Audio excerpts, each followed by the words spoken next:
2TB hard එකක් unbox කරමු.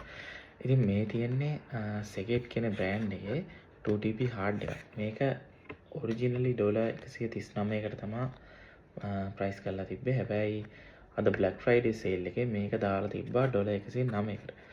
ඉතින් අපි මේක unbox කරලා බලමු. මොන වගේද hard එක තියෙන්නේ කියලා. ඉතින් මේක තමයි සාමාන්‍යයෙන් මේ ගන්න තියෙන අඩුම ගානක තියෙන hard එක. කලින් මේ brand එක පාවිච්චි කළා නම්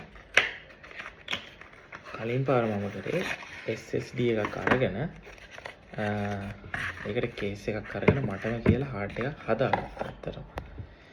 ඉතින් මෙන්න මේ තමයි එන්නේ USB C එකක් නෙවෙයි තියෙන්නේ. අතර මේක මම දැනගෙන හිටියේ නෑ.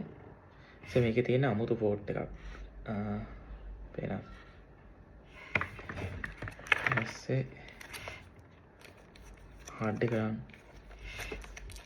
මෙහෙම තියෙන්නේ. මම ඉතින් මේක USB C කියලා. USB C නෙමෙයි. මේක වෙනම port එකක් තියෙනවා.